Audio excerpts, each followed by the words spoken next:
अस्सलाम वालेकुम, मैं हूं जावेद फारूकी। नाज़रीन, इस वक्त तमाम नज़रें, तमाम तवज्जो लोगों की, आवाम की, आप सब की जो है वो इस्लामाबाद की तरफ हैं, जहां पर तहरीक अदम एतमाद का मामला चल रहा है। लेकिन इस्लामाबाद के साथ साथ जो इस्लामाबाद का इक़्तिदार है, उसके साथ बहुत से दूसरी जगहों का जो इक़्तिदार है, उसका मुकद्दर भी उसके साथ जुड़ा हुआ है। मसलन मैं ये बात करूँगा कि पंजाब के हवाले से, कि पंजाब में पंजाब का जो इक़्तिदार है, उस्मान बुज़दार साहब का इक़्तिदार, वो वज़ीर-ए-आज़म इमरान खान के साथ नत्थी है, जुड़ा हुआ है। और जूँ-जूँ मामलात जो हैं वो आगे बढ़ रहे हैं तहरीक अदम-ए-एतमाद के हवाले से, तो पंजाब में भी उसी तरह से जो है एक सफ़बंदी हो रही है। और एक बड़ी इंटरेस्टिंग चीज़ जो है वो देखने में ये आ रही है कि पंजाब के अंदर अभी तक अपोज़िशन ने किसी तहरीक अदम-ए-एतमाद के हवाले से बाकायदा तौर पर अभी तक, इस लम्हे तक जब मैं बोल रहा हूँ, इस वक़्त तक अभी तक तहरीक अदम-ए-एतमाद के हवाले से कोई अनाउंसमेंट अभी नहीं आई। लेकिन इसके बावजूद पंजाब में जो गैर यकीनी है, जो गैर यकीनी की सूरत-ए-हाल है, वो बहुत तेज़ी से फैल रही है। 2 स्टेटमेंट्स जो है मैं अभी आपको बताऊँगा, लेकिन मैं ये भी बता दूँ कि इस ये व्लॉग जो मैं अभी कर रहा हूँ, इसके हवाले से एक बहुत ही ख़ुसूसी, बहुत इम्पोर्टेंट इन्फॉर्मेशन है जो मुझ तक पहुँची, जो मैंने सोचा कि आप तक पहुँचाई जाए, इसीलिए इस व्लॉग का एहतमाम किया। तो इससे पहले मैं ये बताऊँ कि ये वज़ीर आला उस्मान बुज़दार के हवाले से जो ये एक एक अपडेट जो आई है, जो खबर आई है, वो उस ये मामलात यहाँ तक किस तरह से तेज़ी से डेवलप हो रहे हैं कि 2 स्टेटमेंट्स जो आईं, एक आई बिलावल भुट्टो ज़रदारी की तरफ से, वो मरकज़ के हवाले से। एक स्टेटमेंट आई पंजाब में हमज़ा शहबाज़ की तरफ से। दोनों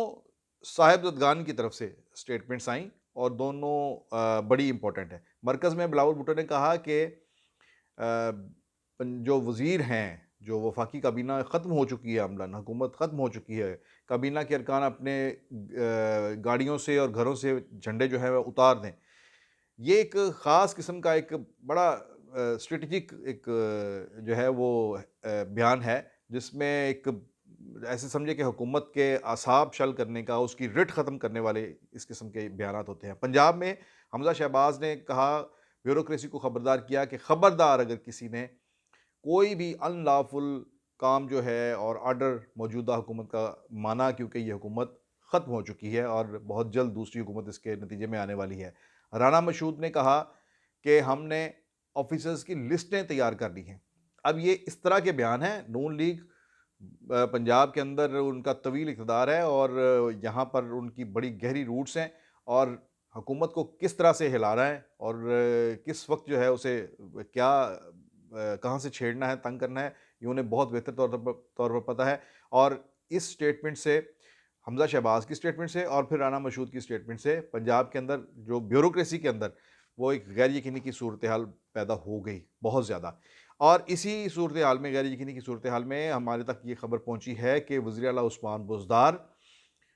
उन्होंने सीएम हाउस से अपना पैकअप शुरू कर दिया है। देखिए, कोई मैंने जैसे कि पहले कहा कि तहरीक अदम-ए-एतमाद वगैरह की तरफ कोई मूव तो नहीं चली पंजाब के अंदर, लेकिन यहाँ पर हालात इस तरह से पैदा हो गए हैं। एक इत्तला ये है, खबर ये है कि चीफ मिनिस्टर हाउस से बड़ी बड़ी भारी तादाद में, मिकदार में जो सामान जो है उसकी शिफ्टिंग हुई है और वो 3-4 गाड़ियों के ऊपर, बड़ी गाड़ियों के ऊपर वहाँ से सामान जो है वो शिफ्ट किया गया है। इस हवाले से बाज़ जो इदारे हैं उनकी भी रिपोर्ट्स हैं कि इस किस्म की कुछ शिफ्टिंग हुई है सामान की, लेकिन सीएम हाउस के ज़राए जो हैं, जो ऑफ़िशियल ज़राए हैं, वो इसकी तरदीद करते हैं कि अभी ऐसा कुछ नहीं हुआ और वज़ीर आला अपने वज़ीर आला हाउस के अंदर मौजूद है और काम कर रहे हैं। वज़ीर आला ने वैसे पीर के रोज़ अपना काबीना का इजलास भी तलब किया है। नो डाउट वज़ीर आला अपनी जगह पर मौजूद हैं और वो काम कर रहे हैं, लेकिन ये इत्तला, इस किस्म की इत्तलात कि कुछ सामान की शिफ्टिंग हो रही है, तो इससे ये ज़ाहिर होता है कि कहीं पर ये ज़हनी तौर पर अपने आप को कहीं तैयार किया जा रहा है कि कोई तब्दीली जो है वो नागुज़ीर शायद हो चुकी है। अच्छा, वज़ीर आला उस्मान बुज़दार की तब्दीली के हवाले से ये बात, ये खबर इस तरह से क्यों सामने आई? वो इसलिए कि मरकज़ में तो अभी भी ये बात चल रही है कि पता नहीं इमरान खान किस तरह से सूरत-ए-हाल को मैनेज कर लें, करते हैं या नहीं करते, या बरकरार रहते हैं या चले जाते हैं, या आखिरी वक्त तक वो कहते हैं कि मैच की आखिरी बॉल तक वो मुकाबला करेंगे, उनके वुज़रा कहते हैं और ख़ुद इमरान खान भी कहते हैं, और उनकी बॉडी लैंग्वेज भी ये बताती है कि वो पूरे तरीके से मौजूद हैं। लेकिन उनके इक़्तिदार के जो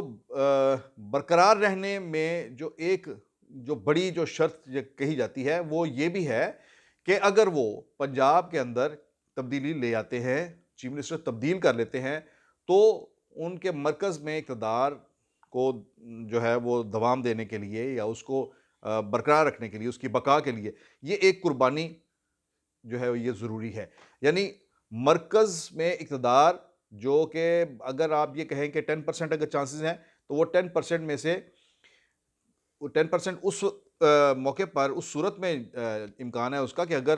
पंजाब के अंदर वो अपने नाराज़ धड़े को, तरीन ग्रुप जो कि वाज़ेह तौर पर मुतालबा कर रहा है कि वज़ीर-ए-आला पंजाब को तब्दील किया जाए। तो एक तो विदिन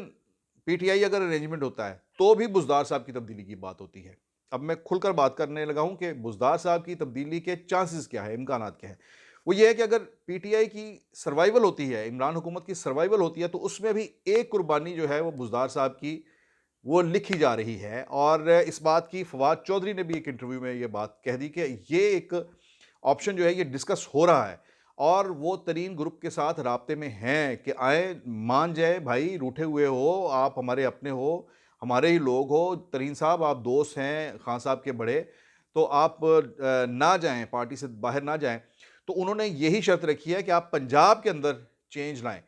तो ज़ाहिर है तरीन ग्रुप अगर अगर अगर मान लिया जाए, मैं तो बस इस हवाले से, वैसे मेरा तो ये मानना है कि ये अभी अब ये इसका रिवर्स होना चीज़ों का बहुत ही मुश्किल है, लेकिन सियासत है, इसमें कुछ भी मुमकिन है। लेकिन अगर तरीन साहब वापस आ जाते हैं, अपने दोस्त के साथ खड़े हो जाते हैं, तो उसमें बहरहाल तरीन साहब को तो कुछ ना कुछ देना पड़ेगा। तो उसमें एक बड़ी शर्त यही है कि उस्मान बुज़दार साहब को जो है वो तब्दील किया जाए। इस हवाले से विदिन पीटीआई भी अगर कोई अरेंजमेंट होता है अपनी हुकूमत की बका का, तो उसमें उस्मान बुज़दार साहब की कुर्बानी जो है वो लिखी गई हुई है। अच्छा, अगर दूसरी तरफ सोच लिया जाए कि अगर वज़ीर-ए-आज़म इमरान खान ही नहीं रहते, उनके खिलाफ अदम एतमाद की तहरीक कामयाब हो जाती है, तो फिर तो वैसे ही लॉजिकली ये चीज़ बन जाती है कि जो मरकज़ में अगर ख़त्म हो गई है, तो फिर पंजाब हुकूमत तो डेफ़िनेटली वो उसके बाद ऑटोमेटिकली वो नीचे चेंज जो है वो उसके लिए ज़्यादा एफ़र्ट ही नहीं करनी पड़ेगी, और वो चेंज हो जाएँगे। तो हर 2 सूरतों में उस्मान बुज़दार जो हैं उनका जाना जो है वो इस वक़्त वो भी उसी तरह से बहुत ज़्यादा उसके इम्कानात हैं, और यही वजह है कि ये इस किस्म की खबरें आ रही हैं कि सीएम हाउस से कुछ ट्रक जो हैं उनमें कीमती सामान, सीएम हाउस का, बाज़ कहते हैं कि बड़े कीमती तोहफ़े, तोहफ़े जो वज़ीर-ए-आला साहब को मिलते रहे हैं वक़्तन-फ़वक़्तन,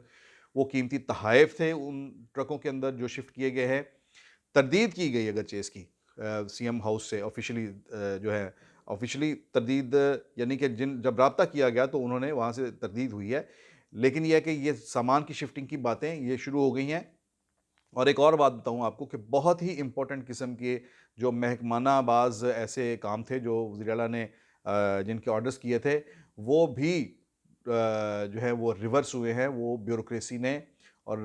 उनके ऊपर अमल दरामद नहीं किया, और ओवरऑल पंजाब के अंदर ब्यूरोक्रेसी के अंदर गो स्लो की पॉलिसी इख्तियार कर ली गई है। तो ये कुछ पंजाब के अंदर इस तरह से सूरत हाल है। देखते हैं,